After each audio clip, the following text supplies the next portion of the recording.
What's going on, guys? Mountaineer Mitch here, bringing you a post-game to the blue and gold game. I'm sorry I haven't had a lot of videos. I just took some time off after doing all the bowl games, like 2 videos a day, and it kind of wore me out. So I took a little break, but now football season's back, and I'm so happy that college football's back. It's one of my great passions that I enjoy doing is covering football, and I'm glad it's back. West Virginia, blue and gold game.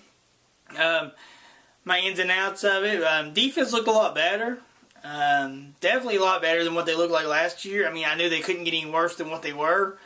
That's no surprise to anybody. If you're a Mountaineer fan or if anybody gets offended by me saying that, you need to go back and watch the tape or you didn't watch any games last year. Cornerbacks looked a lot better. Better coverage, when the ball were up in the air.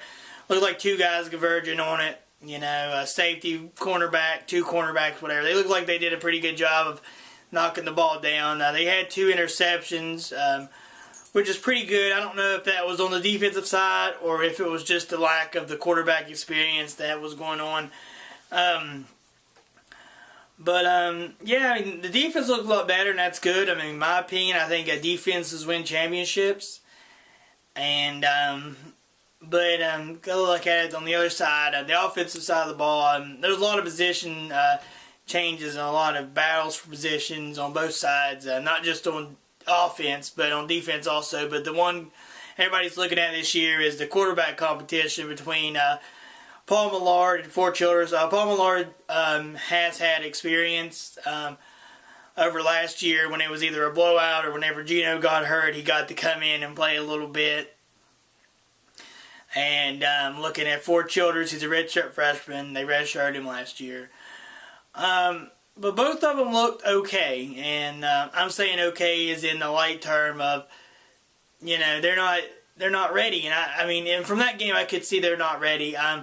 West Virginia could be getting the quarterback Clint Trickett from Florida State, which more than likely, if his eligibility is able to come in and play, then he'll be the starting quarterback. But if that doesn't happen, we'll just keep on talking about the quarterbacks. Hopefully one of them breaks out in camp. I think both of them had interceptions. Fort Childress threw his first interception. Then the next possession he threw a touchdown pass and put offense up on the board. But yeah, I'm sorry, that's a lot of ums. I haven't been doing this in a while. But then Paul Millard looked about the same way. But they didn't look Gino type. And I know Gino has his flaws, but they're not on his level, and I'm not expecting them to be. Hopefully, if we don't get Clint Trickett, then hopefully they'll come in and at least be a good game manager. We got 2 good running backs, Andrew Bowie and Gusty Garrison. Looks like they'll probably be more than likely carrying the load. They also have 2 younger running backs that we've seen in the game, which are actually really good. Then on the wide receivers aspect, we lost 2 good wide receivers, Stone Bailey and Tavon Austin, which is going to be hard to make up for. But the wide receiver, last name White, I can't remember his first name. He looks like Bruce Irvin. He wears number 11, has the dreadlocks. Looks like he's going to be one heck of a wide receiver. Still a lot of learning to do. I think Thompson, number 10, he looked really good out there playing. And that'll probably be the next step. Maybe take over Tavon Austin's role. And because he came on early last year, he looked like he was going to be a real promise, but he kind of fell off there at the end of the season. And then another wide receiver that played was Connor Arlea, and he came on late last year when they were kind of having struggles in the pack, or struggles wide receiver getting stuff going, mixing it up a little bit, and he got some playing time. He looked really good. But yeah, I mean, it was just an overall game. I enjoyed watching the football game. All the way down there to the wire where the offense had to get the 2-point conversion. I figured Holgorsen would pass it, but he decided to run it. I think they've been working a lot more on the emphasis of the run. You could tell that by an offensive line and how good they were opening up the holes and getting the running backs going.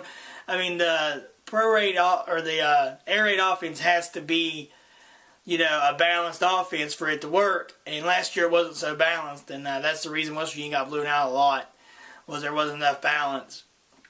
But the offensive line coach and the offensive line look like they've been working good on getting the run blocks down.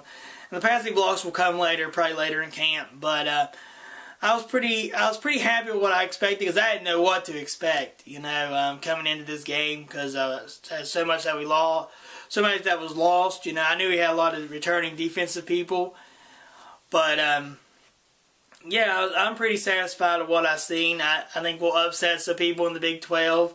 I mean, you never know, and hopefully they get better. Hogarth is not going to put a team that's not going to win any games out there, but I think that they have a chance to. Well, I mean, winning teams in the Big 12, of course, they got their pushovers like William & Mary and stuff. But I'm rambling on a lot. I'll be making a video on Thursday and Friday, probably Saturday, covering everybody who went in the draft. And also probably make a free agent video on where everybody went after the draft was over, if they didn't get drafted. But pretty excited about Thursday, seeing where Geno Smith, Tavon Austin go, maybe even Stedman Bailey. All those guys are good. There's a couple hometown guys that I'll be watching in the draft too, so I'll be covering them also. But that's really about it, guys. You'll follow me on Twitter link down in the description. Mountaineer Mitch signing out. Peace.